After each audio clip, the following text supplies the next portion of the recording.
கடகராசி அன்பு சொந்தங்களுக்கு வணக்கங்க. ஓம் முருகா, குரு முருகா, அருள் முருகா, ஆனந்த முருகா, சிவசக்தி பாலகனே, சண்முகனே, சடாக்ஷரனே, என் வாக்கிலும் நினைவிலும் நின்று காக்க. சரவண பவ என்று சொல்ல ஆறெழுத்து மந்திரம், ஆறுமுகம் என்று சொன்னால் ஐந்தெழுத்து மந்திரம், கந்தன் என்று சொன்னால் நான்கெழுத்து மந்திரம், முருகா என்று சொன்னால் மூன்றெழுத்து மந்திரம், வேல் என்று சொன்னால் ஈரெழுத்து மந்திரம், ஓம் என்று சொன்னால் ஓரெழுத்து மந்திரம். அதாவது ஒவ்வொரு தெய்வங்களுக்கும் ஒவ்வொரு மந்திரம் இருக்கு. ஆனா தன்னுடைய பெயரையே மந்திர சொல்லாக வச்சிருக்கக்கூடியவர் தான் முருகப்பெருமான். முருகா அப்படின்னு நீங்க கூப்பிட்டீங்கன்னா அந்த மூன்றெழுத்து மந்திரம் அப்படிங்கிறது முருகப்பெருமானும் உங்ககிட்ட கொண்டு வந்து சேர்த்துரும். வேலோடையும் மயிலோடையும் உங்களுடைய கஷ்டங்களையும் கவலைகளையும் போக்க அந்த கந்தன் ஓடி வருவார். கருணை மூர்த்தி இல்லையா? கஷ்டப்பட விடுவாரா? அதுவும் கடகராசி கஷ்டப்பட விடுவாரா? ஏம்மா, எங்களுக்கு என்ன முருகப்பெருமான் என்ன கரிசனமா காட்ட போறாரு? ஆமாங்க, கடகராசிக்காரங்க நீங்க கஷ்டப்படுறீங்க, நான் இல்லைன்னுலாம் சொல்ல மாட்டேன். ஆனா எவ்வளவு கஷ்டம் வந்தாலும் உங்களை வீழ்த்த முடியாத அளவுக்கு ஏதாவது ஒரு வகையில நீங்க அப்படி ஏஞ்சி நிக்கிறீங்க பாத்தீங்களா? அதுக்கு காரணகர்த்தாவே முருகப்பெருமான் தாங்க. அப்படி என்னமோ முருகப்பெருமானுக்கு எங்க மேல கரிசனமா? பெருசா நாங்களாம் அவர் வழிபாடு செஞ்சது இல்லையே. ஆனா புடிக்கும். இதுதான் கடகம் சொல்லுவீங்க. அதாவது தினம் தினம் நீங்க வந்து பார்க்கணும்னு அவசியம் கிடையாது. நீங்க ஒரு நாள் வந்து பார்த்தாலும் உண்மையான பக்தியோட பார்ப்பீங்க. கடவுள்கிட்ட வேண்டுறத கூட கடகத்துக்கு வேண்ட தெரியாது. எனக்கு இது வேணும், அது வேணும், எனக்கு அந்த பிரச்சனை தீரணும், இந்த பிரச்சனை தீரணும் அப்படி வேண்டவும் தெரியாது. சூதுவாது தெரியாது. உண்மைய பளிச்சுன்னு பேசக்கூடியவங்க. அதாவது தியாகம் பண்றதுல கடகராசி உத்தமர்கள். சொல்லப்போனா நம்மள நம்பி ஒருத்தங்க வந்துட்டாங்க. அவங்களுக்கு தெரியும். ஒரு காலத்துல இந்த கடகத்திற்கு அவங்க மறக்க முடியாத அளவுக்கு துரோகம் பண்ணியிருப்பாங்க. ஆனா அப்படி துரோகம் பண்ண அந்த துரோகிகளே வந்து நின்னு உதவி கேட்டா கூட இந்த சூரிய வம்சம் படம் எத்தன பேர் பார்த்திருக்கீங்க? அதுல சரத்குமார் கிட்ட அவங்களுடைய முன்னாள் காதலி வந்து அவங்களுடைய ஹஸ்பண்டுக்கு உதவி கேட்டு வந்து நிக்கிறப்போ, கொஞ்சம் கூட தயக்கம் காட்டாம, "உங்களுடைய ஹஸ்பண்டுக்கு விருப்பம்னா நான் கட்டாயம் வேலை குடுக்குறேன்னு" சொல்லிட்டு சரத்குமார் போயிடுவாரு பார்த்தீங்களா? அது சரத்குமார் கேரக்டர் தான் நம்முடைய கடகம்.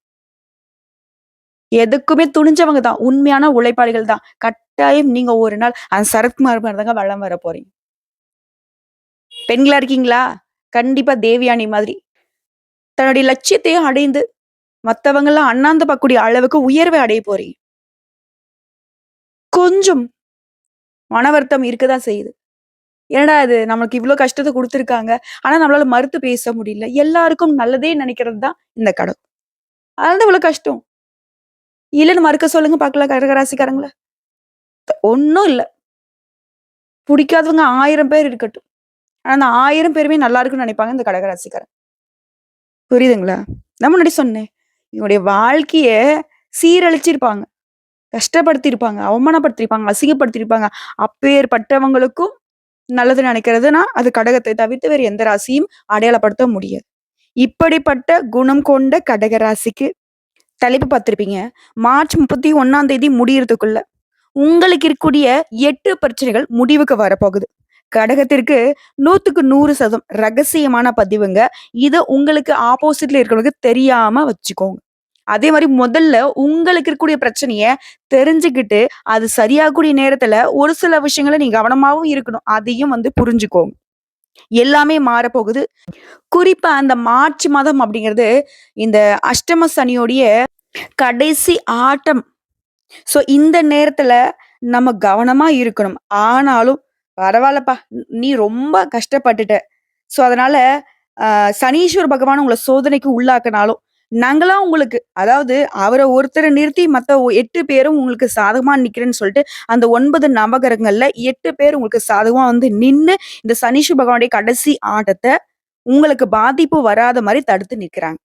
அது என்ன? எப்படி? அதுக்கு நீங்க எப்படி ஒத்துழைப்பு கொடுக்கணும்? நீங்க செய்ய வேண்டிய வழிபாடு என்ன? நீங்க தவிர்க்க வேண்டிய விஷயங்கள் என்ன? அப்படிங்கிறத தெளிவா பார்க்கலாங்க. அதுக்கு முன்னாடி கடகராசிக்காரங்களே, முருகப்பெருமான வழிபாடு செஞ்சுட்டு இந்த வீடியோ பதிவ தொடர்ந்து பாருங்க. நான் முன்னாடி சொன்னது தான். நீ அத வந்து ஓம் சரவணபவன்ல ஸ்டார்ட் பண்ணி, நீங்க எந்த மந்திர சொல்ல சொன்னாலும் சரி. இல்ல ஓம் முருகப்பெருமானே போற்றி போட்டுன்னு முடிச்சாலும் சரி. ஆனா முருகப்பெருமானை வணங்கி இந்த வீடியோ பதிவை பாருங்க. உங்களுடைய இருண்டு போன வாழ்க்கை அப்படிங்கிறது ஒரு ரூம்ல போட்டு அடைச்ச மாதிரி இருக்கு இல்லையா? அந்த ரூமை நீங்க ஓபன் பண்ணி வெளிச்சத்துக்கு வர்றதுக்கான ஒரு சாவி மாதிரி இந்த வீடியோ பதிவு கட்டாயம் கடகராசிக்கு இருக்க போகுது. ஓகேங்களா? பார்க்கலாம். கடகராசி திருக்கணித பஞ்சாங்கத்தின்படி காலபுருஷ தத்துவத்துல 4வது ராசியாக வலம் வரீங்க. சந்திர பகவானை அதிபதியாக கொண்டவங்க. ரொம்ப அழகானவங்க. இவங்க உடல் தோற்றம் மட்டும் இல்லைங்க. மனசுமே ரொம்ப அழகானது. குளிர்ச்சியானவங்க. இவங்க கோவப்படுறாங்க அப்படின்னாக்கா, அதுல வந்துட்டு பல ஆயிரம் அர்த்தங்கள் ஒளிஞ்சிருக்கும். பல ஆயிரம் கஷ்டங்கள் ஒளிஞ்சிருக்கும். பல ஆயிரம் தப்புக்கள பார்த்து தான் இவங்க கொந்தளிப்பாங்க. அவ்வளவு சீக்கிரம் கடகராசிக்காரங்க கோவப்பட மாட்டாங்க. அந்த கோபம்ல அர்த்தம் கட்டாயம் இருக்கும். அத புரிஞ்சுக்காதவங்க போய்க்கிட்டே இருங்க. கடகம் அப்படிதான் நினைப்பீங்க இல்லையா? உங்கள பொறுத்தவரைக்கும் கடகராசி புனர்பூசம் நட்சத்திரம் 4ஆம் பாதம், பூசம் நட்சத்திரம், ஆயில்யம் நட்சத்திரம். உங்களுக்கு இந்த பொது பலன்கள் பொருத்தமாகும். இப்ப நான் எப்படிங்க உங்களுக்கு பலன் சொல்லுவேன்? கடகராசியில எத்தனையோ கோடான கோடி பேர் இருப்பீங்க. எங்கேயோ பொறந்து, எங்கேயோ வளர்ந்து, ஏதோ ஒரு பேர்ல, ஏதோ ஒரு ஊர்ல வாழ்ந்துட்டு இருப்பீங்க. உங்களுக்கு எப்படி நான் பலன் சொல்ல முடியும்? சொல்ல முடியும். பொது பலன்கள் சொல்ல முடியும். நம்ம சொல்லக்கூடிய விஷயங்கள் இந்த கடகராசியில இந்த 3 நட்சத்திரங்களுக்கும் பொருத்தமாகும். ஓகேவா? கடகராசி உடைய கிரக நிலையை பொறுத்து நான் வந்து பலன் சொல்ல முடியும். உங்க ஜாதகத்துல கிரக நிலைகள் அப்படிங்கிறது 9 நவகிரகங்களும் எங்கெங்க உட்கார்ந்துருக்காங்க. மொத விஷயம் தைரிய வீரிய ஸ்தானத்துல பாம்பு கிரகம்னு சொல்லக்கூடிய ஓரளவுக்கு மட்டுமே, அதாவது ராகு பகவான் ஒரு 10 அடி பஞ்சா ஒரு 5 அடி பாயக்கூடியவர் தான் இந்த கேது பகவான். இவரு உட்கார்ந்துருக்காரு. இப்ப நாங்க ஒருத்தங்க எங்ககிட்ட ஜாதகத்த எடுத்துட்டு வராங்கன்னு வச்சுக்கோங்களேன். ரொம்ப கஷ்டமா இருக்கு. எத பண்ணாலும் தடையாவும், தாமதமாவும் போது. பெருசா வந்து முன்னேற்றம் இல்ல. சொல்லப்போனா வந்து பார்த்தீங்கன்னா, லைஃபே முடிஞ்சு போன மாரி இருக்கு அப்படின்னு சொல்லி குடுத்தாங்கன்னா, முதல்ல பார்க்கறது குரு பகவான் என்ன பண்றாரு? நல்லது செய்யக்கூடியவரு எங்க ஓடி ஒளிஞ்சாரு? அவருடைய பார்வை எங்கெங்க மறைந்து போகுது? அடுத்து சனீஸ்வர பகவான். ரொம்ப வலிமையானவர். இவரால ஏதாவது பாதிப்புகள் இருக்கா? இல்ல இவருடைய பார்வையினால எந்தெந்த இடம் பாதிக்கப்படுது? அத அடுத்து தம்பி ராகு பகவான், கேது பகவான் எங்கெங்க உட்கார்ந்துருக்காங்கன்னு கட்டாயம் பார்ப்போம். ஏன்னா இவங்க வந்துட்டு கெட்டது பண்றதுல எக்ஸ்பர்ட்ஸ். ஓகேங்களா? இவங்கள தப்பு சொல்ல முடியாது. ஆனா இவங்க வந்து நல்லது பண்ண ஆரம்பிச்சா, உங்கள மாதிரி ஒரு உச்சபட்ச வாழ்க்கை யாராலயும் வாழ முடியாது. சரிங்களா? சோ இவங்களுடைய அமைப்புங்கிறது இப்போ கேது பகவான் தைரிய வீரஸ்தானத்துல உட்கார்ந்திருக்காரு. அடுத்து அஷ்டமஸ்தானத்த பொறுத்தவரைக்கும் நவகிரகங்களுடைய முதல்வன் சூரிய பகவான், தொழில்காரகன் சனீஸ்வர பகவானும் கூட்டணியில உட்கார்ந்திருக்காங்க. இவங்க 2 பேரும் அஷ்டமத்துல உட்கார்ந்திருக்காங்க. அடுத்து பாக்கியஸ்தானத்த பொறுத்தவரைக்கும் புத்திக்கு அதிபதி புதன் பகவான், அமோகமான வாழ்க்கையை தரக்கூடிய சுக்கிர பகவான், பாம்பு கிரகமான ராகு பகவான் கொஞ்சம் பயங்கரமானவர். இவங்க 3 பேருடைய கூட்டணி. அடுத்து லாபஸ்தானத்தை பொறுத்த வரைக்கும் முழு சுபகிரகம்னு சொல்லக்கூடிய குரு பகவான். அப்பாவிங்க நல்லது மட்டுமே செய்ய தெரியும். அடுத்து ஐயன சையன போகஸ்தானத்தை பொறுத்த வரைக்கும் பூமிக்காரகன்னு சொல்லக்கூடிய செவ்வாய் பகவான் இருக்காரு. அதுவும் வக்ரகதியில வலம் வரார். சோ இதை பொறுத்து கடகத்திற்கு எப்படிப்பட்ட பலன்? முதல்ல இந்த 8 பிரச்சனை முடிய போகுது இல்லையா? அந்த 8 பிரச்சனை என்னமா எனக்கு சரியாகுதுன்னு கேட்பீங்கல்ல. மொத விஷயம் எத பண்ணாலும் தடையாவது, தாமதமாகுது. கரெக்ட்டா நமக்கு வந்து சாதகம் முடியிற மாரி இருக்குது. கடைசி நேரத்துல அது வந்து ஃபெயிலியர் ஆகுது. நீங்க எடுக்கக்கூடிய முயற்சிகள் எல்லாமே வெற்றிகரமா நடக்க போகுது. கடகம் இனி தோக்க மாட்டீங்க. ஜெயிக்க மட்டுமே பொறந்தவங்கன்ற அளவுக்கு வெற்றி தொடர போகுது. தொட்டதெல்லாம் வெற்றிங்க. மொத விஷயம். 2வது விஷயம் ஆரோக்கியம். அப்பா படாத பாடு பட்டுட்டு இருக்கோம்ல. ஒரு சொல்லப்போனா அப்பப்ப உடல் உபாதைகள் வரும். ஆனா இந்த ஜனவரி மாதத்துல இருந்து ரொம்ப கஷ்டப்பட்டுட்டு இருக்கோம். அந்த உடல் ஆரோக்கியம் இப்ப மேம்பாடு ஆகுது. அடுத்து 3வது விஷயம். இந்த கடகத்துடைய மனசு சரியா இருந்துச்சுன்னு வச்சுக்கோங்களேன். எப்பேற்பட்ட பிரச்சனையும் அசால்ட்டா சமாளிப்பாங்க. அப்படி உங்கள வந்து சமாளிக்க விடாம ரொம்ப மன அழுத்தம் கொடுத்துட்டு இருந்த அந்த வீண் மனக்கவலைகள் நீங்குது. சோ ஆரோக்கியம் மேம்படுது. எடுத்த காரியங்கள் வெற்றியாகுது. உடல் ஆரோக்கியம் மேம்படுது. 3 விஷயம் ஓகே. அடுத்ததா ஆன்மீக எண்ணங்கள் அதிகமாகுது. 4வது விஷயம். அதாவது இந்த கடகம் வந்து நினைச்சிட்டே இருப்பீங்க. கோயிலுக்கு போகணும், அங்க போகணும், இங்க போகணும்னு சொல்லிட்டு. ஆன்மீகத்துல அதீத நாட்டம் கொண்டவங்க தான் கடகம். ஆனா அதுல வந்து தடைப்பட்டுக்கிட்டே இருந்துச்சு. அதுவும் குலதெய்வ வழிபாடுலாம் சுத்தமா செய்ய முடியாம தடைப்பட்டு இருந்துச்சு. அதெல்லாம் இப்போ விலகி உங்களுடைய ஆன்மீக எண்ணங்கள் அதிகமாகுது. ஆன்மீக பயணம் போகறதுக்கான வாய்ப்புகள் இருக்கு. அடுத்ததா 5வது விஷயம். உடன்பிறப்புகள் அப்படின்னாவே கடகத்துக்கு ரொம்ப புடிக்கும். பாசத்துல தான் இவங்கள அடிச்சுக்க ஆட்களே இல்லல்ல. ரொம்ப பாசக்காரங்க. இந்த உடன்பிறப்புகளே இவங்களுக்கு எதிரிகளாக இருந்தாங்க இத்தன நாளா. அப்படியே ஒரு மாதிரி பாவப்பட்ட ஆட்கள அந்த கடகம் வந்து வலம் வந்துட்டு இருந்தீங்க. பெருசா அட்டாச்மென்ட் கிடையாது. நெறைய பேர் கூட பொறந்திருப்பீங்க, வளர்ந்திருப்பீங்க. ரொம்ப பாசம் வச்சு அவங்களுக்கெல்லாம் எவ்வளவோ விஷயங்கள விட்டு குடுத்திருப்பீங்க. அப்படி வருந்திய நீங்க, உங்களுடைய சகோதரர்களால பாசத்த பார்க்க போறீங்க. அவர்களால உங்களுக்கு நன்மைகள் உண்டாக போகுது. 5 விஷயம் சூப்பர்ங்க. இந்த 5 விஷயத்துக்கு கடகம் வந்துட்டு தாறுமாறு வேற மாதிரி போயிட்டுருப்பீங்க. அடுத்ததா 6வது விஷயம். துணிச்சல்ல கடகத்த அடிச்சுக்க ஆட்கள் கிடையாது. ஆனா, சில பல நாட்களா, சொல்லப்போனாக்க சில பல மாதங்களா, அந்த துணிச்சல்ங்கிற விஷயம் எட்டி கூட பார்க்கல. அந்த கோபம் வரும்போது மட்டும் தான் குதிக்குது. ஆனா, ஏதாவது ஒரு செயல்பாட செய்யணும்னு போனாக்க, அது யாரா ஒருத்தங்க தடுக்குறாங்க. கடகத்த பொறுத்தவரைக்கும் கொஞ்சம் யாராவது சப்போர்ட்டுக்கு வரணும். அவங்க வந்து தூக்கி புடிச்சு எனக்கு உதவி செய்ய வேணாம். நான் இருக்கேன்ற அந்த வார்த்தைய தான் ஏங்கிட்டு இருப்பீங்க. அப்படி துணிச்சல் இல்லாம இருந்த நீங்க, இனி எந்த காரியத்தையும் யாருடைய உதவியும் எதிர்பார்க்காம துணிச்சலா செயல்பட போறீங்க. அடுத்ததா 7வது விஷயம். சொந்தமா தொழில் செய்றீங்க கடகராசிக்காரங்க. ஆண்களோ, பெண்களோ, தொழிலோ, வியாபாரமோ, சின்ன தொழிலோ, பெரிய தொழிலோ, எந்த துறைகள்ல இருந்தாலும் சரிங்க, அத கூலி வேலை பார்த்தாலும் சரிங்க. உங்கள பொறுத்தவரைக்கும் அந்த தொழில் ரீதியா, வியாபாரம் ரீதியா பெருசா வருமானம் இல்லாம தொழில கூட மூடிட்டு போயிடலாம் அப்படின்ற மாரி இருந்திருக்கும். ஏன்னா, கடகத்த பொறுத்தவரைக்கும் அந்த கட் அண்ட் ரைட்டா பேச மாட்டாங்க. இந்த முன்னாடி சொன்னேன் இல்லையா? நோ சொல்லி பழகவே இல்ல அவங்க. சொல்ல மாட்டாங்க.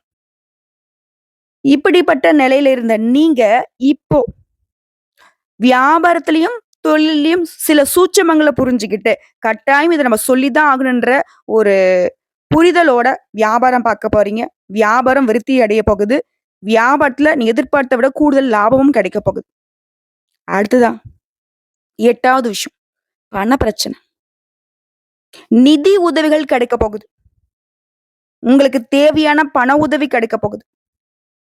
இந்த கடகராசிய பொறுத்தவரைக்கும் வரவுங்கிறது அதிகமா இருக்கும். அத பயன்படுத்த முடியாம மத்தவங்கள நம்பி, நம்பி, நம்பி ஏமாந்து போய் நின்ன காலம் இப்ப வந்துட்டு மாற்றத்த கொடுக்குது.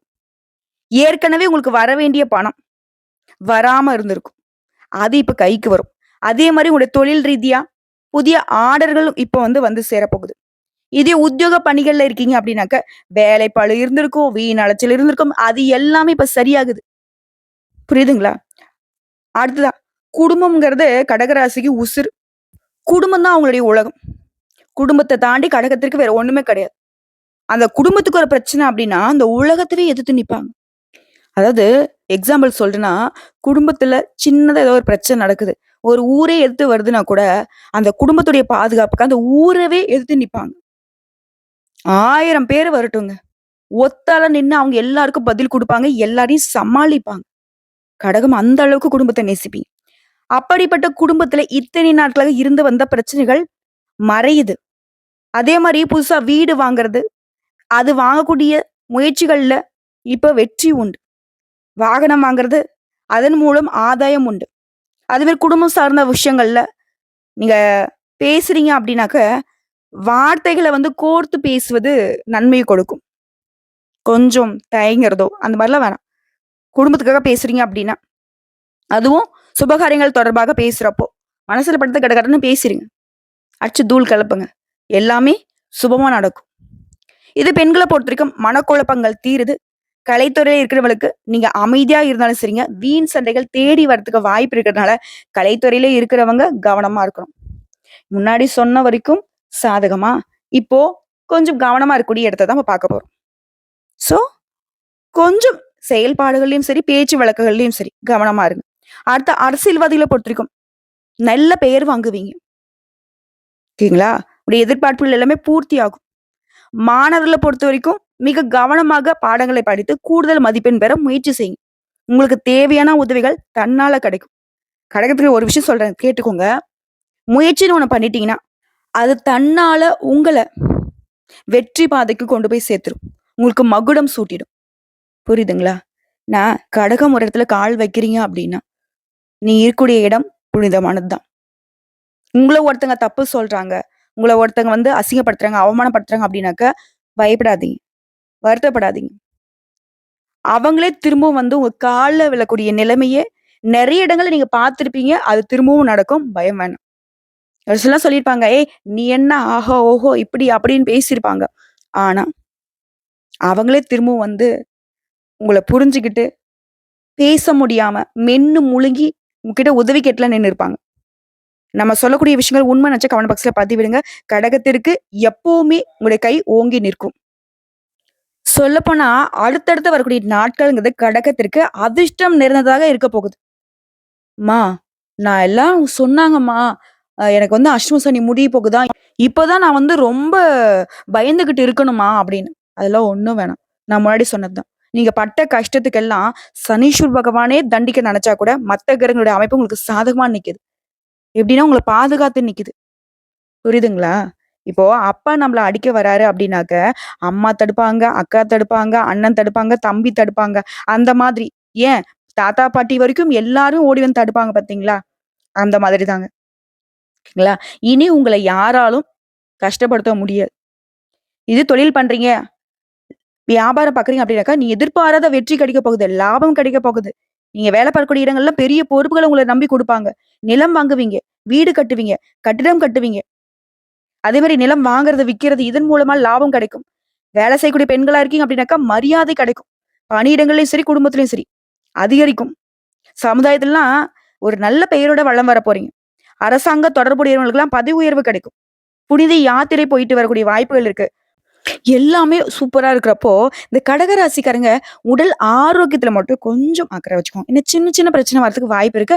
அத மட்டும் புறக்கணிச்சிராதீங்க. ஏன்னா, அதுவே பாத்தீங்கன்னாக்க, கொஞ்சம் நமக்கு மத்தவங்களுடைய கண் திருஷ்டி படுற மாதிரி நம்மள படுக்க வச்சுரும். அத கொஞ்சம் பாத்துக்கோங்க. இன்னும் ஒரு படி மேல சொல்லணும்னா, வளர்ச்சிகளை சீராக அள்ளி தரக்கூடிய சந்திர பகவானை அதிபதியா கொண்ட கடக ராசிக்காரங்கள கேட்டுக்கோங்க. சூரிய பகவான பொறுத்தவரைக்கும் ராசிக்கு 8ஆம் இடத்துல உட்கார்ந்திருக்காரு. உடல் ஆரோக்கியத்துல கவனமா இருக்க சொல்றாரு. அதே மாரி உறவுகள பாதுகாக்கிறதுல கொஞ்சம் அக்கறை காட்டுங்க. தேவையில்லாத விரோதம் வரதுக்கு வாய்ப்பு இருக்குன்னு சொல்றாரு. வீட்ல இருக்கிறவங்கள்ல சொந்த பந்தங்கள் கிட்ட. அதே மாரி சந்திரனுடைய இடமாற்றம் அப்படிங்கிறது தொழில்ல ஏற்றமான பலன்களை கொடுக்கும். உங்களுடைய ராசி அதிபதி உங்களுக்கு பாதுகாப்பா கொடுக்குறாரு. அடுத்து செவ்வாய் பகவான பொறுத்தவரைக்கும் ராசியில 12ஆம் இடத்துல உட்கார்ந்திருக்காரு. நண்பர்கள் உங்களுக்கு தக்க சமயத்துல உதவி செய்வாங்க. மகிழ்ச்சியான சம்பவங்கள் குடும்பத்துல நடக்க போகுது. எதிரிகள்லாம் இனி உங்கள எதிர்க்க முடியாதுன்ற நிலையில ஓடி ஒளிய போறாங்க. அடுத்து புதன் பகவான பொறுத்தவரைக்கும் 9ஆம் வீட்ல நிக்கிறாரு. கொடுக்கல் வாங்கல்ல கொஞ்சம் எச்சரிக்கையா இருக்க சொல்றாரு. மேல் அதிகாரிங்கிட்ட அனுசரணையான போக்கு இருக்கும். உங்ககிட்ட அவங்க அனுசரணை நடந்துப்பாங்க. உங்களுக்கு ஆதரவா இருப்பாங்க. அடுத்து குரு பகவான பொறுத்தவரைக்கும் உங்களுக்கு 11ஆம் வீட்ல நிக்கிறாரு. தொழில்ல ஏற்றமான பலன்களை கொடுப்பாரு. உங்களுடைய பயணங்களின் மூலமாக ஆதாயத்தை அடைவீங்க. குடும்பத்துல புதிய ஜீவன் உருவாகும்.